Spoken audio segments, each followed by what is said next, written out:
Hey, what's up, beautiful people? Ibrahim here, and today I just wanted to talk about the reason why I don't drink or smoke or do any mind altering substances. So this one is like, when I think about it, it's one of those videos that I'm actually very, very, very proud that I'm actually able to make this video and talk about this. Because if you look just a couple of videos back, not too long ago, I was actually really struggling with addiction and stuff like that. Like, I have a smile on my face, but this is just me coping with the fact that this is such a serious conversation. But yeah, I've had a long history of drug addiction, mostly it started off as just weed, and I was able to rationalize that for a long time because things were seemingly going in the right direction in my life and so on and so forth. So I was able to kind of lie to myself about the fact that I should quit weed and how it's a problem in my life. And like, I was trying to quit weed for years. I remember November 2020, I made a decision that I'm gonna quit, and I got a couple days sober, and then I just ended up relapsing. And ever since then, it was like a constant cycle of relapse, like every week, and sometimes it was every day. I'm relapsing, basically. I'm telling myself, I wake up in the morning, I'm telling myself that I'm gonna quit, and then I relapse. Sorry, I just heard like a weird sound, so it kind of freaked me out. But yeah, like, I wake up and I tell myself I'm gonna quit, and then by the end of the day I'm smoking, and then I would tell myself tomorrow I'm gonna do it, and it would be like a continuous cycle of that, which was crazy. It's like I've relapsed like easily over 100 times, like more than that. I can't even. It's like countless times. Like, I probably am in the top percentile of people who relapsed. And then I remember I ended up getting a coach to help me quit weed and stuff. This guy that I found on YouTube, and I was working with him for a couple of weeks or a couple of months until he recommended for me to go to a meeting called Narcotics Anonymous, which is basically like Alcoholics Anonymous, but for drugs. So then I ended up going begrudgingly. Like, I didn't want to go because I was like nervous and stuff. But then I ended up going, and by the grace of God, I got 30 days clean because of that first meeting. Like, I kept going like every week and stuff. But then what happened is that I got too like overconfident in a way. Like, in some sense, I got overconfident because I ended up making, and that was like February 2022. And then I ended up telling, like, I remember I was in my bed in my parents' place, and I started thinking about going to Thailand because I have a history of like, I have a very strong love for that country that we call Thailand. Before this story that I'm explaining to you now, I've been there twice. So yeah, I've been there for months before I went last time. So yeah, basically I was like, what the fuck? Like, what if I go to Thailand? Like, I started thinking about it and getting excited, and it wasn't like something that actually I just randomly thought of, technically. It was something that I've been planning on doing for over 6 months or something. I remember I would watch tons of videos on Thailand and how it is to live there, because I wanted to move there permanently. And but then there was just one night where I just told myself, you know what, fuck it, I'm gonna buy the ticket, one-way ticket, without consulting anybody, without talking to my parents, without talking to my siblings or anything. I'm just gonna do it. And then I ended up doing it. Like, I bought the ticket, and then right away, obviously. So then, yeah, like, long story short, I ended up going to Thailand while I'm trying to deal with this addiction shit. And the other two times that I went to Thailand, the first time it wasn't like that crazy. Like, the last week, I was there for like a month for the first time, and I was like just working and shit in my like hotel room. But the second time I went for 4 months, and that shit was crazy. I was like doing coke and shit. I did coke for the first time, and I started doing it like all the time. And yeah, I was like obviously smoking weed, but actually I was smoking less weed. But yeah, I was basically partying and shit like all the time. I was drinking, doing coke and shit. And so that was my experience with Thailand, my second, like, and I knew I was going into that again. Like, you know, I knew that like I'm probably gonna end up doing drugs and partying and shit. So I was aware of that. Even though I wanted to stop like doing drugs, I knew it wasn't good for me. I didn't, like, I wasn't ready fully to stop it, if you can say that. So yeah, I basically went back to that stage, that phase of like, you know, denial. And I was denying the reality that I'm an addict and that I need to like never touch those things, you know? So anyways, to make a long story short, I ended up getting back on the drugs. I got addicted. I like started using nitrous oxide, like the whippets, on a daily basis. And yeah, basically it's like a super long story. Maybe one day I'll make a more detailed version of this video in case if people are interested, but I'm just trying to keep it short for now. So I ended up just like my main drug of choice ended up being the whippets, the nitrous oxide. And like, cause I loved that shit. I loved the fact that it was like putting me, it was just like I was out of this world, literally.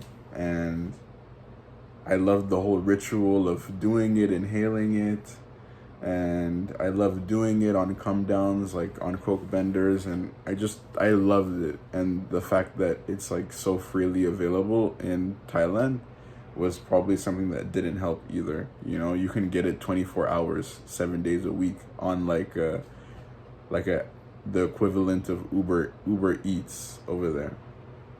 So yeah, there was no stopping me.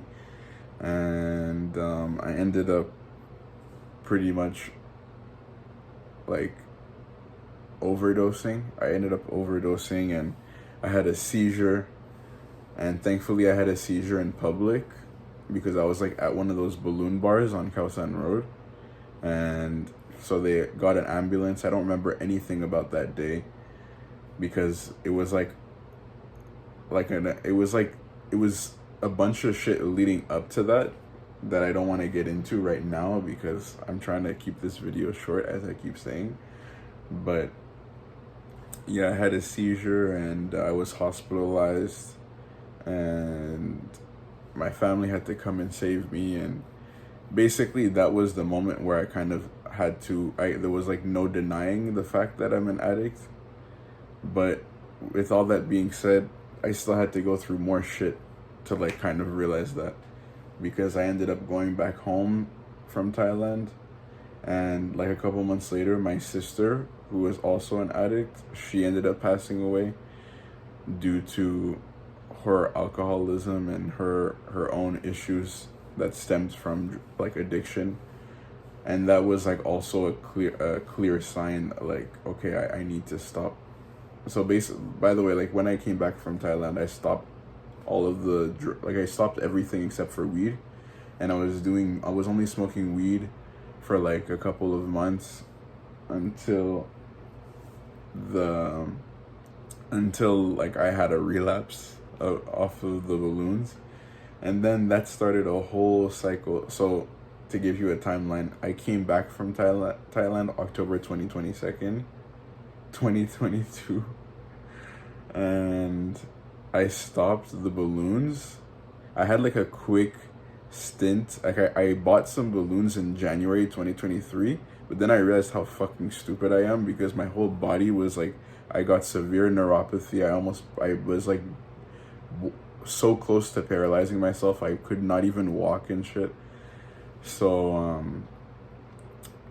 I did the balloons in January. I realized what the fuck I was doing and how stupid it was, and like I was wanting to cry and shit. So then I just didn't touch it until like end of May 2023. I got back on it, and the experiences that I was having were crazy and beautiful and amazing and everything, all the good things, basically. It was all the good things that made me want to continue doing it. And so basically I was doing fucking nitrous oxide, the thing that almost paralyzed me. I relapsed on it, and I was redoing it for almost a year straight. Like not every day. I had like moments where I stopped. I had like 1 or 2 months that weren't consecutive where I had a break, you know. But yeah, I was stealing money from my mom and shit. Like throughout that whole summer of me like doing balloons, and I was stealing the like drugs from the store because you can just buy it at the store. So I was like basically, I was like down bad. And yeah, what happened is that somehow, while I was like, honestly, like sometimes I don't fully understand how this happened. This is the proof that like God and my higher power like was really rooting for me and was trying to help me, because I ended up getting a job like this, not just like a random job, but like a really good job, like a career, like a job that's like a career job, you know, like a legit job. And I ended up getting that. And so I moved from Montreal to Toronto, which is where I am right now. And I was still on the balloons. I was going hard as fuck on the balloon. Like the last 3 months of me doing like using, I was going really hard, and I was still stealing them. Even though I had the money for it, I was still stealing because I just didn't value the drugs. So I thought like if I could steal it, then it's better than me paying for it. But at the same time, it was like it made the addiction worse because I wasn't paying for it. So it was like I'm not like there's no consequences to my actions, you know, because I'm not paying for it. I'm not at that point that I was when I left Thailand yet. So I had like that really bad, I had that reference point of how bad things could be. So I knew that like, okay, since things aren't that bad, that I could still do it. That's how I was rationalizing it. But then there was a moment where basically to be honest, it's not like I wasn't trying to stop throughout this whole time. It was like I was trying to stop, but I couldn't, you know? And then there was just one night that like it dawned on me that like I'm gonna die. Like I'm actually gonna die. I'm gonna die. Like it's gonna happen. And yeah, it was like I got scared, and I didn't know how to stop, but I knew that I was gonna die and that I didn't want to die. So I just went on a meeting online, a Narcotics Anonymous meeting, and basically that's what saved me. And I've been going to those meetings ever since, and now I'm almost 100 days clean, and I can't like, I mean, I can't believe it, but at the same time it's like a blessing, because I did not know how to get out of that hole. I did not know how to do it, and now I'm like out, and I still need to keep working hard to stay out, because it's like one like little slip and I'm back down, like deeper than I was before, and next time is not gonna be pretty. Like, I'm gonna die, I'm gonna lose my job. I'm like, things are not gonna go well. Like, I'm gonna keep doing it until something bad happens. So yeah, that's the reason why I don't use drugs or I don't drink alcohol, is because I know that it's only gonna lead me down a path that I don't want to walk down, so yeah, that's like a short little story. Damn, 16 minutes. I wasn't expecting that. But yeah, hopefully somebody can relate and somebody can learn something from this, that it is possible. You can make it out, and if I can make it out, then you can make it out. Like, I'm going to a meeting tomorrow morning. I'm going to my home group meeting, my weekly meeting, and yeah, so if you ever need somebody to talk to, or you just want to reach out, looking for somebody to help you out, I'm there for you. We're all there for you. I love you all, and peace.